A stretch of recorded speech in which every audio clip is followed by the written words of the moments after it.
When people go through things, I think one of the worst, not really the worst, but it can fall in that category of being the worst thing that you can tell someone to try to comfort them is it could be worse.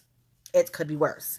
Yes, I understand that. And I'm not going through this right now. I'm just trying to encourage you not to tell other people to say that. But people go through things, whether they're expected and unexpected. And yes, a lot of things that you do go through could be worse, but sometimes when people are going through things, maybe that is their worst, that they're facing. So telling them that it could be worse, it kind of diminishes the feeling of what they're going through. Like, let a person go through what they need to go through or whatever they're going through. And then maybe after they've come to a comfortable place, then you could say, sis, it could have been worse, if that even matters. But, we all go through things, and, that thing that you're going through could be the worst. Like, you just never know. So it's not supportive at all to tell someone that, because when people are going through certain things, yes, it's stressful,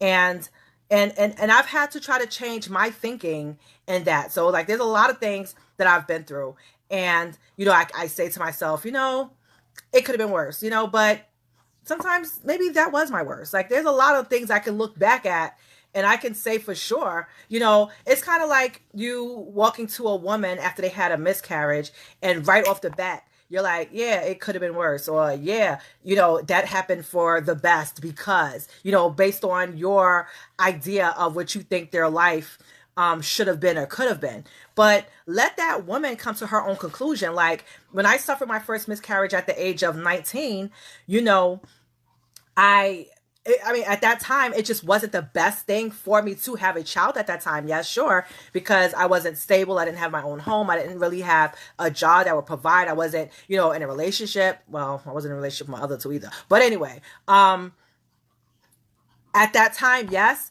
it wasn't the best thing for me at that time. But after suffering a miscarriage, it's like I had to go through things that was traumatic. Like that was my first pregnancy, lost the baby.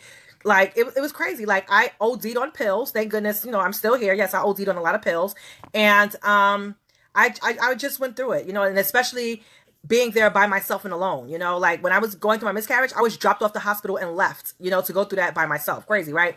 But, it was a bad thing at that time, but looking forward in the future, I can see at that time why it wasn't the best thing for me. However, being comforted by someone saying, okay, yeah, this is not the best thing for you anyway, that's not the best thing to tell someone that's going through that. I hope I made my point clear. So that's just an example that I could like draw off of. I like to like give you like real life examples from my personal life. And, it's like, it's crazy. So my whole point is everybody goes through things. Everybody goes through things, whether they're expected and unexpected. And yes, things could be worse than what they really are. But when you're comforting somebody that's going through certain things, that's not the best way to comfort them. I mean, yes, you can bring that into retrospective, but maybe after they've recovered a little, or maybe after they've maybe seen it for themselves. But that's just not the best thing to tell somebody at that moment. That's all I want to say. Thank you so much for watching, and I'll talk to you soon. Bye.